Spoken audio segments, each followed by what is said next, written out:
Hey guys what's up, कैसे हैं आप सब लोग। मैं अंशुल शर्मा स्वागत करता हूं आपका आपके प्यारे से चैनल ब्रेनिक एजुकेशन केमिस्ट्री में, जिसमें आज हम जानने वाले हैं भारतीय विद्यालयों के दोष।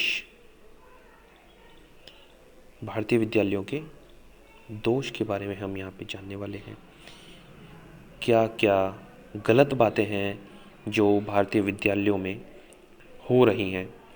अंग्रेज़ों के जाने के बाद से यहाँ की जो शिक्षण व्यवस्था है, पहले तो कुछ थी ही नहीं, उसके बाद ही बनी जो बनी, तो उसमें काफ़ी दोष यहाँ पे रह गए हैं, क्योंकि हम पाश्चात्य संस्कृति का काफ़ी ज़्यादा फेवर कर रहे हैं आजकल, है ना।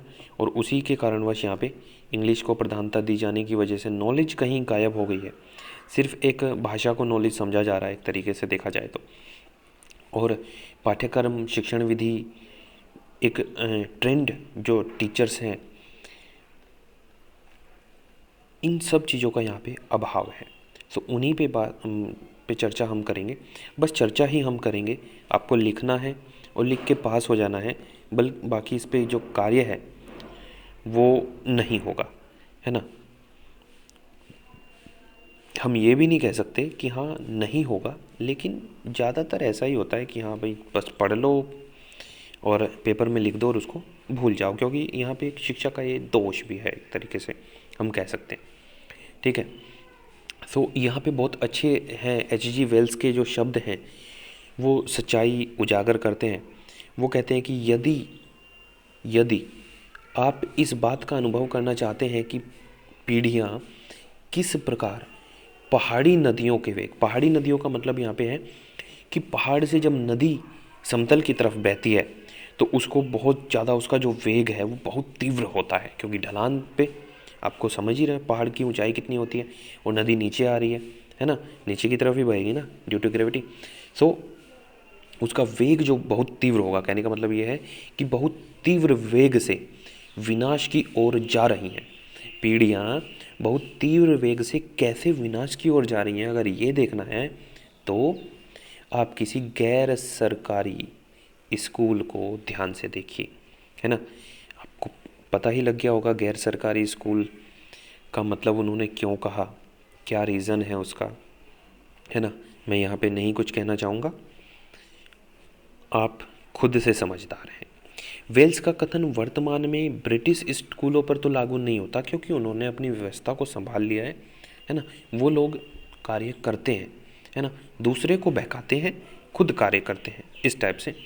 परंतु हमारे देश के अधिकांश जो विद्यालय हैं उन पर लागू होता है। इसीलिए अच्छी एजुकेशन लेने के लिए जो है ना, यहाँ से लोग विदेश जाते हैं, क्योंकि उनका जो सिस्टम है वो अब उन्होंने चेंज कर लिया है, डिफरेंट हो गया। ठीक है।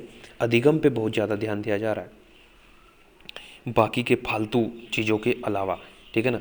अब यहाँ पे आप देखेंगे बहुत सारे एजुकेशन सिस्टम में ऐसा है कि जो चीज़ आपके काम की नहीं है, जो पढ़ना ही नहीं है, जिस फील्ड में आप जाना ही नहीं चाहते, वो भी आपको बताया जाता है ना। कि अरे ये तो फर्स्ट ईयर है, इसमें पढ़ना पड़ेगा, इसमें ऐसे है वैसे है ना। फालतू में जो कोर कोर्सेज हैं वो बाद में ही कहीं आते हैं और उन पर भी उतना ध्यान नहीं होता। बस करा दिया डिग्री बांट दी, ख़त्म। परफेक्शन जो प्रो लेवल है उसका कोई मतलब यहाँ पे कोई नहीं सोच रहा, ना हो रहा। ठीक है। सो उसी पे हम अधिकांश विद्यालयों में क्या हो रहा है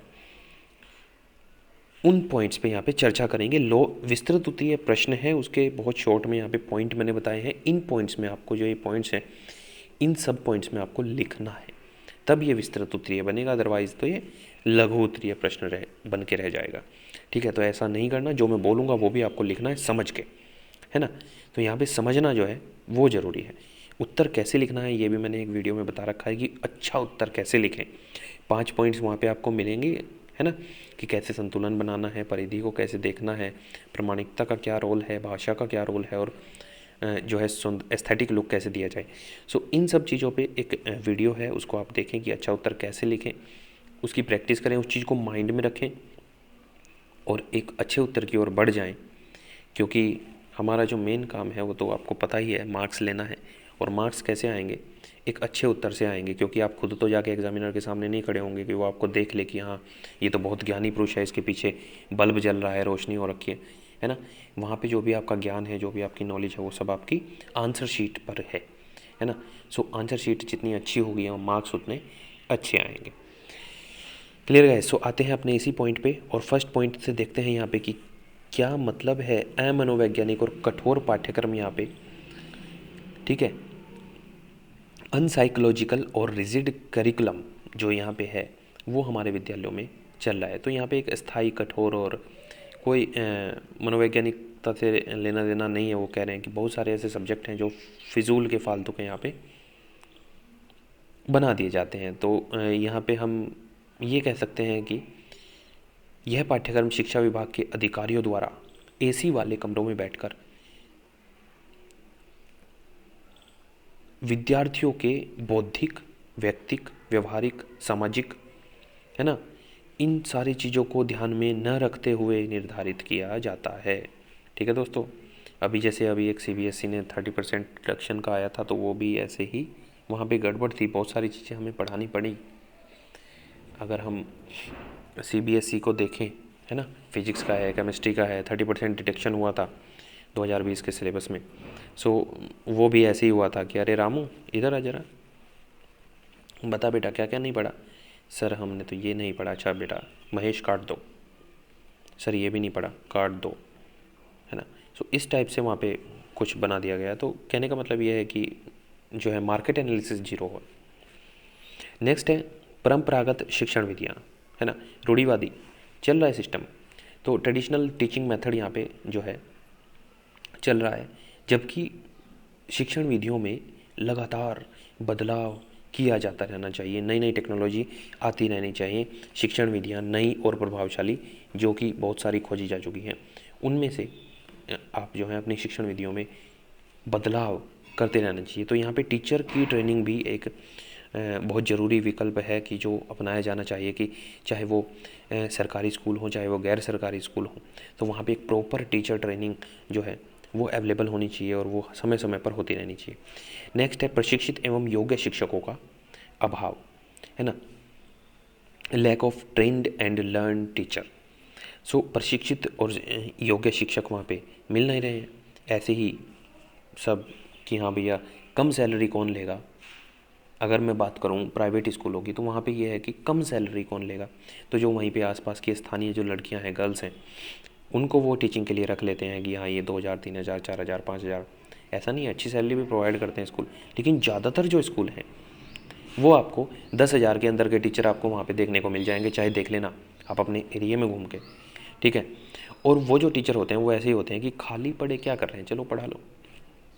वो वाले शिक्षक वहाँ पे मैंने देखा है। हर जगह को मैं ऐसा नहीं कह रहा, कभी आप जो है ना इसको अदरवाइज़ मत लेना, बात को एक समझने के वे से लेना, है ना। मैं किसी की भावनाओं को ठेस नहीं पहुंचाना चाह रहा, ठीक है। सो प्रशिक्षित टीचर्स का अभाव वहाँ पे आपको देखने को मिल रहा है। तो अगर ट्रेंड टीचर नहीं होगा तो वो पढ़ा भी अच्छा नहीं पाएगा, ठीक है। नेक्स्ट पॉइंट आता है अच्छे शैक्षिक पर्यावरण का अभाव। वातावरण जो है, एनवायरनमेंट जो है वो बढ़िया नहीं है ना। टूटी फूटी मारते हैं, बैठने का साधन अच्छा नहीं है, जो ब्लैक बोर्ड है वही नहीं है, ठीक है। ऐसे ही बैठ के पढ़ा रहे हैं, सोते हुए पढ़ा रहे हैं, ठीक है। तो एक शैक्षिक वातावरण पर्यावरण का अभाव बहुत ज़्यादा देखने को मिलता है। बच्चे तो पढ़ना चाहेंगे ही नहीं, जाहिर सी बात है, लेकिन टीचर भी पढ़ाना नहीं चाहते। बहुत सारी तो वीडियोस जो है ना फेसबुक वगैरह पे आती हैं कि पैर फैला के लेटे हुए हैं, चाहे वो सरकारी हो स्कूल, उसमें ज़्यादा ही वीडियोस वायरल होती हैं, है ना।